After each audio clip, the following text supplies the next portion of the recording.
Good morning, student. Today I am going to teach you new chapter.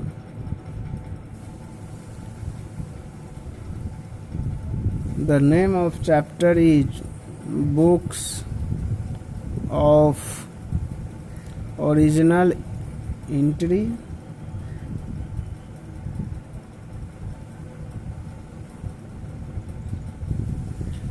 This is also called journal entry. Name of the chapter is journal entry.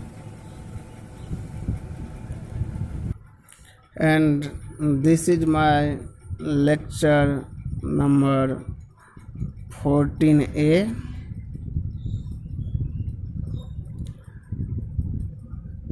This is the first book in which transactions are recorded from a source document are called books of original entry. Journal is one of the basic book of original entry in which transactions are originally recorded in a chronological order according to the principles of double entry system. When the size of the business is a small one, then it is possible to enter each and every transaction in the journal. But when the size of the business grows, it becomes no longer possible to record each and every transaction in the journal. As such, the journal is subdivided into a number of subsidiary books called special purpose subsidiary books or books of original entry. Each type of transaction is recorded in a separate subsidiary book. The subsidiary books may be considered subsidiary books, journal, or subsidiary book.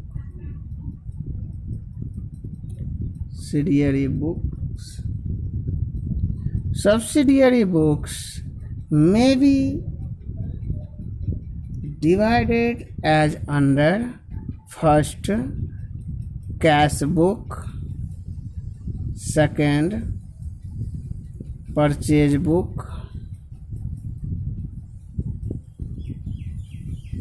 third, purchase return book;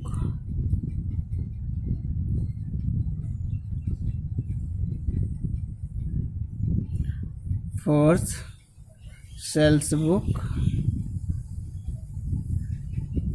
fifth, sales return book;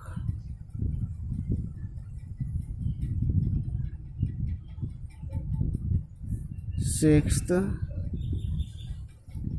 bills receivable book;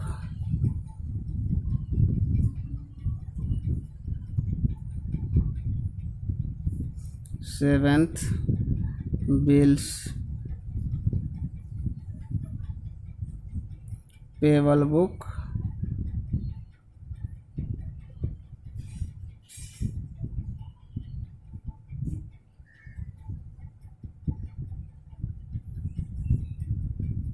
and eighth, journal proper.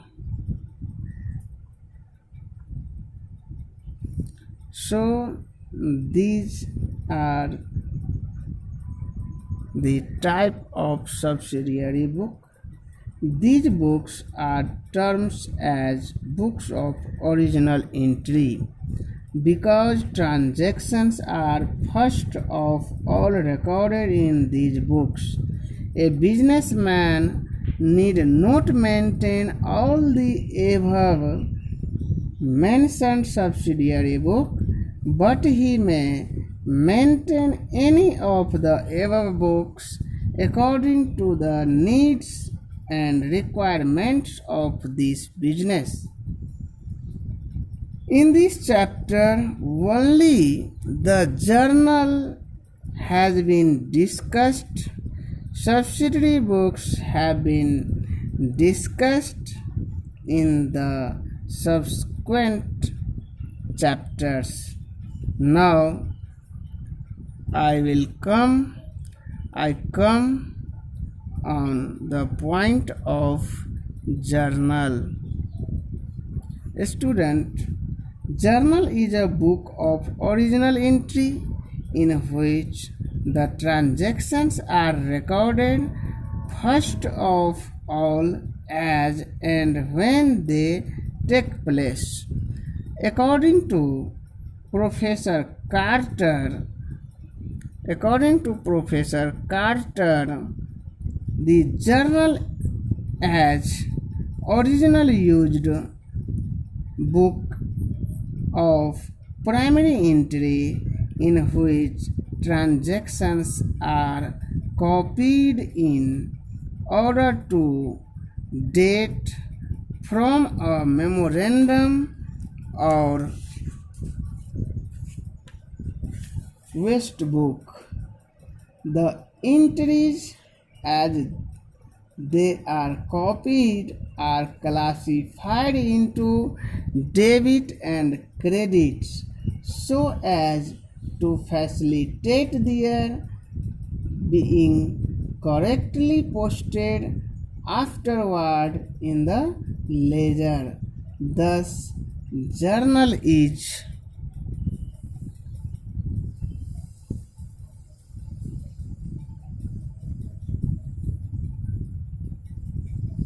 not necessary to record all the transactions, but the use of waste book may prove helpful.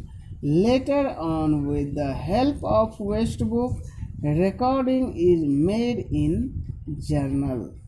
Some features of journals.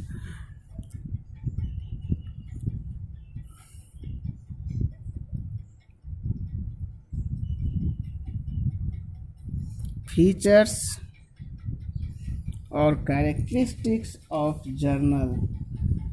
Journal is a book in which the transactions are recorded first of all. It maintains the identity of each transaction and provide a complete picture of the same in one entry. In journal, transactions are recorded in a chronological order, that is, in a date-wise order. A journal is a daily accounting record. A single journal entry is capable of recording more than one transaction. So this is the features of journals. Now I am going to show you the format of journal entry. This is the format of journal.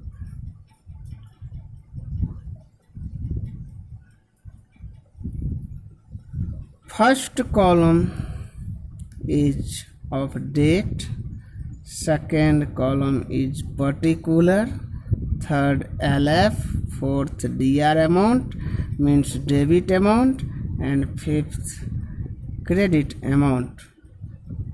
The column have been numbered only to show how the journal is written up. Otherwise, the columns are not numbered. Numbered are not required. First column is date.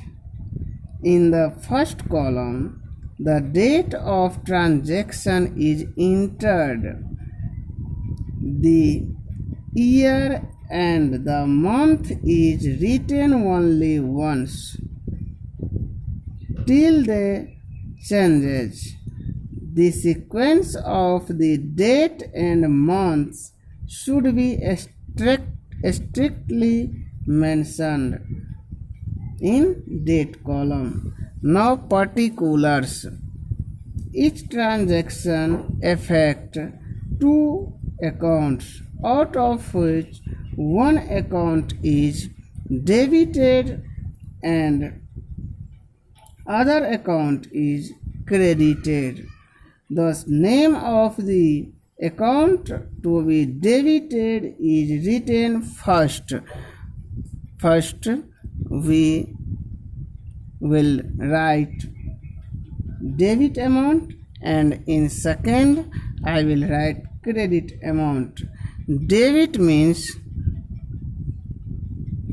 short form of debit means DR, and short form of credit means CR.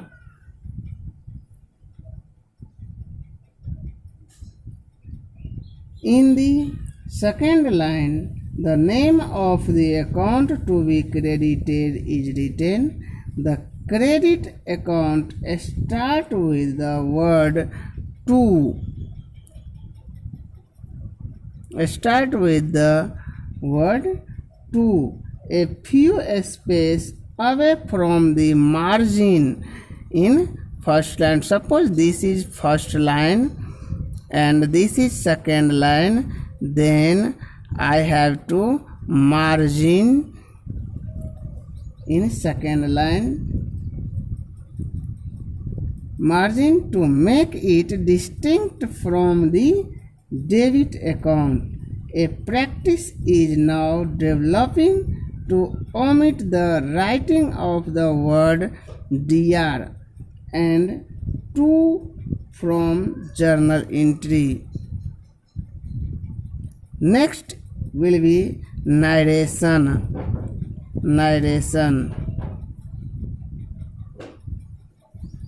After such journal entries, a brief explanation of the transaction together with necessary details is given.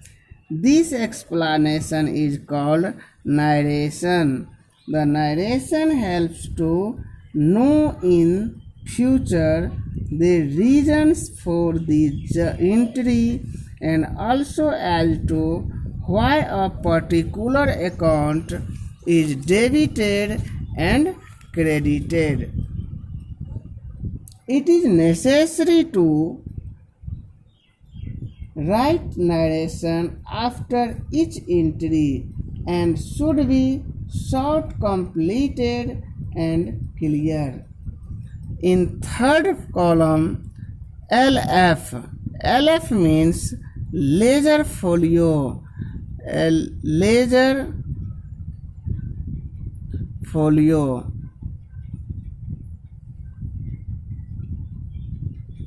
All entries from the journal are later posted into the ledger account. The page number or folio number of the ledger account where the posting has been made from the journal is recorded in the LF column of the journal. For example, if we make a posting in machinery account which is prepared at page 40 of the ledger, we will write 40. in the LF column against machinery account in the journal. There are many advantages of writing the folio numbers. The LF column in journal shows whether an entry has been posted or not. If the page number of the ledger does not appear against any entry, it will indicate that the entry has not been posted to the ledger or so far. Now, fourth is DR amount. In the fourth column, the amount of the account being debited is written, and in fifth column, the amount of the account being credited is written. Now the rules of journalizing. On the basis of the rules discussed in my previous video on double entry system, the account to be debited or credited will determined. The same rules are again explained here in a simplified manner. First is personal account.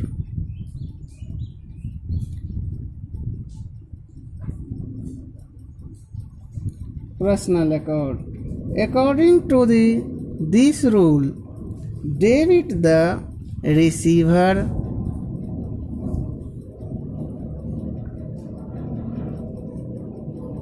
and credit the giver.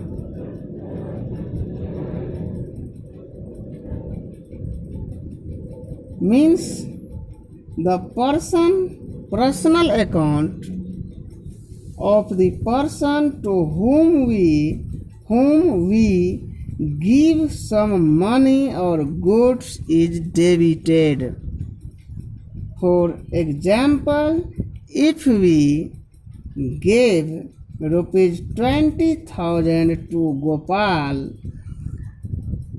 then entry will be, if, for example, if we gave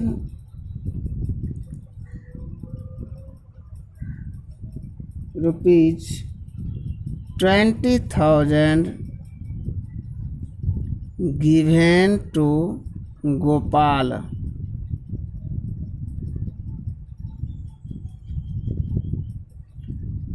rupees 20,000 given to Gopal. In this case, journal entry will be Gopal's account DR to cash account, being cash paid to Gopal, rupees 20,000 in DR side and 20,000 in CR side.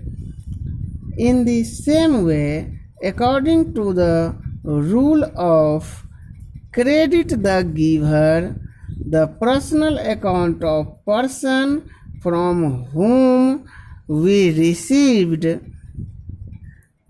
some money or goods is credited. For example, rupees 10,000 received from Ram. Journal entry will be cash account DR to Ram's account, being cash received from Ram. Rupees 10,000 in debit side and rupees 10,000 in credit side. Now in this rule, debit the receiver when we paid some amount to Gopal. In this case, Gopal is receiver, so Gopal's account should be debited. And in second journal entry, cash received from Ram rupees 10,000. So credit the giver. In this case, giver is Ram. So Ram's account will be credit. Now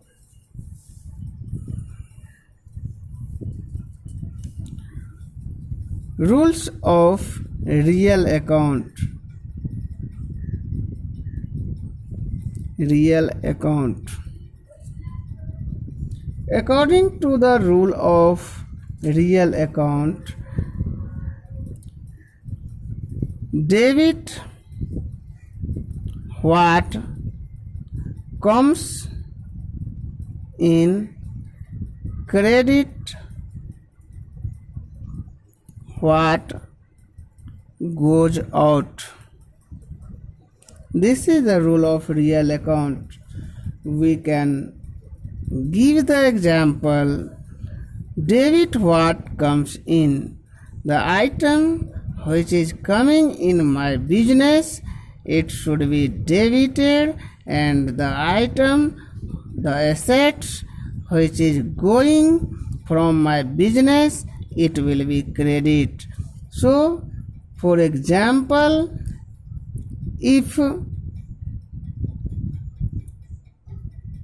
furniture purchase rupees 10,000 for cash, in this case journal entry will be furniture account DR to cash account, being furniture purchase. Amount will be in DR side 10,000 and in CR side 10,000. We can see furniture, when we purchase furniture for cash, then furniture is coming in my business, so it will be debit. According to rule, debit what comes in, and cash is going. So according to rule, credit what goes out. Cash is going, so it will be credited. Now the rule of nominal account. Third rule is nominal account. Rule of nominal account is debit all the expenses and losses and credit all the income and gains. This is the rule for nominal account. For example, if rupees 2,000 are paid for salary, then journal entry will be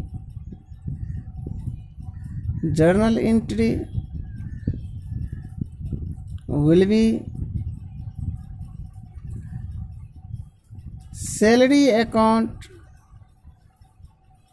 DR to cash account, being salary paid. Now according to rule, I have to understand that salary is when we paid salary to my staff, then salary is will be my expenses. Therefore, I will debit salary account because nominal account rule says debit all the expenses and losses. So here salary is our expenses, but cash is going from business. So according to rule of real account, cash is going from business, so it will be credit. Now some other example. Commission received rupees 1000. In this case, cash journal entry will be cash account dr to commission account.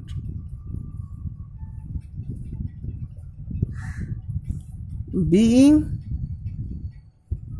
commission received rupees 1000 in debit side and rupees 1000 in credit side. In this case, commission, when we received commission from any person, commission will be my income, so it will be credited, because nominal account rule says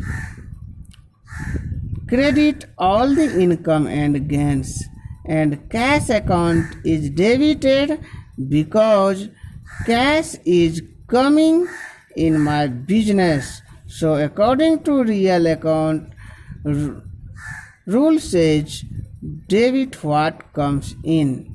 So these are the rule and you have to grasp it.